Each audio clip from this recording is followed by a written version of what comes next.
Mon nom c'est Pascal Lacoste, j'ai servi 14 ans au sein des Forces armées canadiennes, la Bosnie en 95-96, ainsi que le Timor oriental.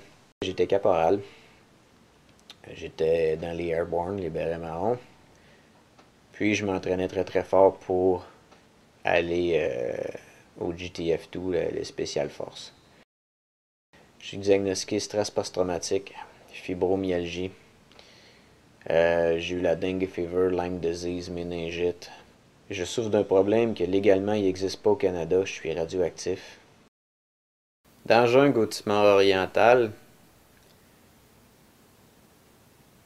en dedans de 9 jours, j'ai perdu 35 livres de masse musculaire.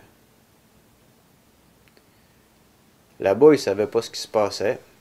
J'ai eu des investigations médicaux dans la jungle qui donnaient pas grand-chose. C'est sûr que dans l'armée, c'est un milieu qui est très très macho.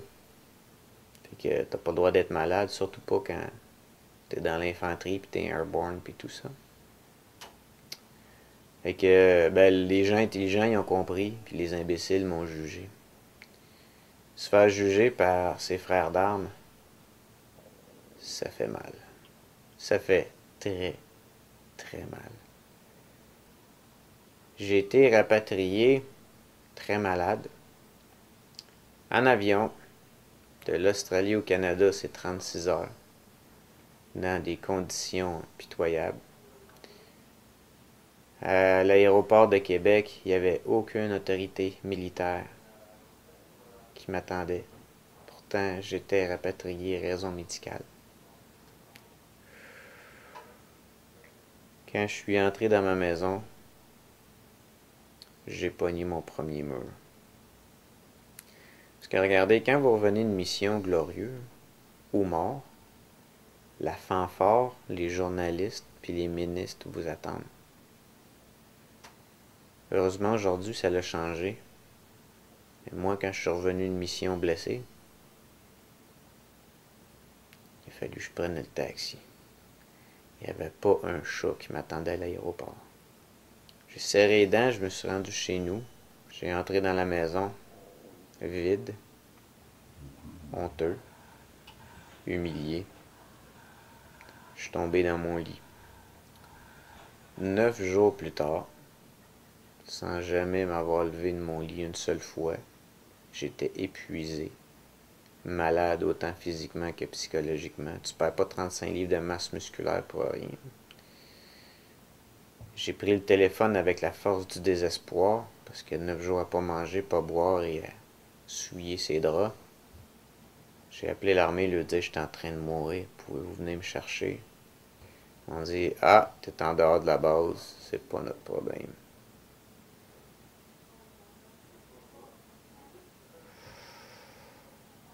C'est-tu ces valeurs-là que j'ai défendues, moi? C'est-tu pour ces valeurs-là que je suis dans l'état que je suis aujourd'hui? Là, je peux vous dire que j'ai pogné mon deuxième mur. Avec la force du désespoir, j'ai réussi à signaler le 911. J'aurais dit mon nom c'est Pascal, je suis en train de mourir. Je me souviens plus de rien. Les lumières ont fermé. Quand les lumières ont réouvertes, j'ai vu le plafond de l'hôpital, j'étais plugué sur plein de bébelles pis tout. J'ai dit fuck, je suis pas mort. Quand j'ai eu mon congé d'hôpital quelques jours après, j'arrive sur la base de Valcartier à mon unité. Mon sergent, il me répond Lacoste, tabarnak, t'étais wall. C'est 3 jours de détention militaire par journée manquée, mon asti. Et là, je suis en chaise roulante, là. Fait que déjà que j'ai perdu ma santé physique et mentale, là. En plus, tu te fais écœurer. Puis quand je vais voir les autorités médico-militaires, ils me disent « Oh non, t'as rien. » Puis là, si tu viens nous voir trop souvent pour des journées de congé, on va faire les procédures pour te sortir des forces puis les menaces, là. Heureusement, il y a eu des tests qui ont été faits dans le civil. J'ai eu des résultats. J'ai eu le Lyme disease, dengue fever. Je suis radioactif. Je suis intoxiqué à l'uranium. Je suis 61 fois plus radioactif que la limite acceptable.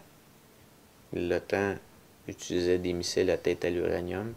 Quand ces missiles-là explosent, ben ça fait de la micro-poussière radioactive que j'ai absorbée en respirant. Ça m'a rendu stérile tellement que je suis radioactif. Puis moi, parallèlement à ça, ça c'est mon aspect physique, mon aspect psychologique, je déchirais mes draps pendant que je dormais. Je me réveillais, là, fâché noir, le drap, les draps trempés à la vête, il fallait changer mon lit, là. Les draps tout déchirés, j'ai essayé de les déchirer, réveiller, bien fâché, j'ai jamais été capable, mais en dormant, je suis capable. Où je me réveillais, là, j'étais tout nu autour de ma maison avec mon couteau de chasse, puis je cherchais l'ennemi autour de ma maison. Là, ça allait pas bien, là. J'avais 2 chats que j'ai tués en dormant. Là, je vais voir les psychologues à la base pour leur dire j'ai besoin d'aide. Ah, ils m'ont aidé. Ils m'ont évalué pour me dire que c'est des stress reliés à mon enfance.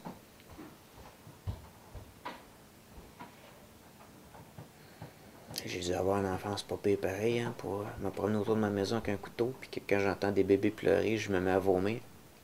Quand tu rentres dans l'armée, la première chose qu'ils t'apprennent, c'est qu'on laisse jamais personne en arrière. On supportait un et l'autre. La petite clause qui est écrite en tout petit, là, c'est tant aussi longtemps que tu tombes pas malade. Parce qu'à partir de là, non seulement ils te pitchent à terre, mais ils te passent tout sur le corps.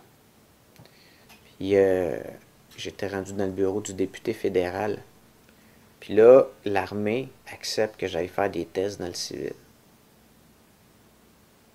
Finalement, je suis malade, il n'y a pas de problème, c'est confirmé. Le diagnostic de stress post-traumatique a tombé assez rapidement, merci. Là, ok, il n'y avait plus de problème. Là. Une fois que tu passes dans le bureau du député fédéral, là, oui, là, on te croit, là, t'es malade. Tu fais pas ça juste pour avoir des pensions. Anciens combattants Canada, leur outil principal, c'est de nous écœurer le plus possible avec des démarches administratives pour que des personnes qui sont déjà malades et fatiguées abandonnent le démarche afin qu'ils sauvent de l'argent. C'est juste ça. Moi, j'ai été hospitalisé à Sainte-Anne-de-Bellevue, dans leur prison, parce que c'est pas un hôpital, c'est une prison.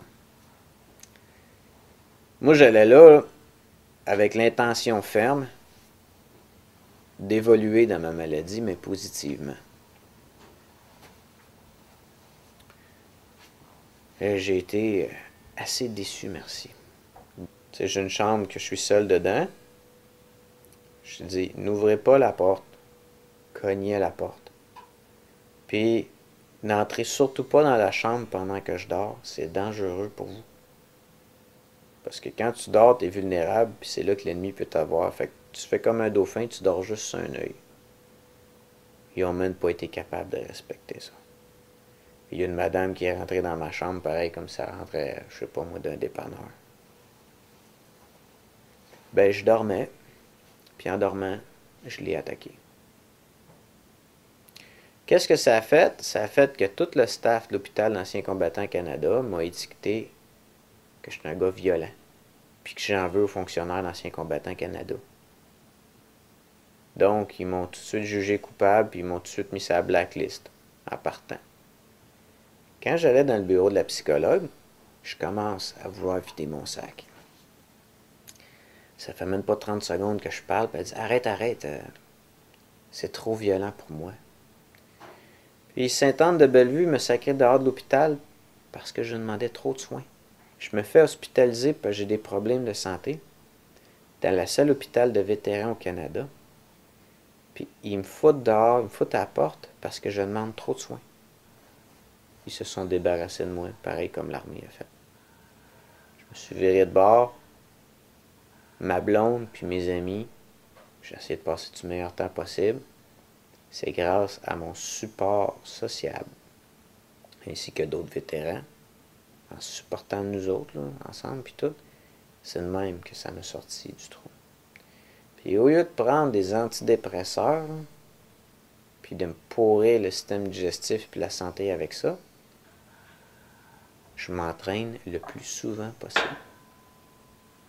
J'ai donné ma santé physique et ma santé mentale pour défendre les valeurs de mes racines. OK? J'ai une maladie dégénérative, puis je vais mourir bien avant mon temps. Le pire, c'est que je regrette rien. Si c'était à refaire, je le referais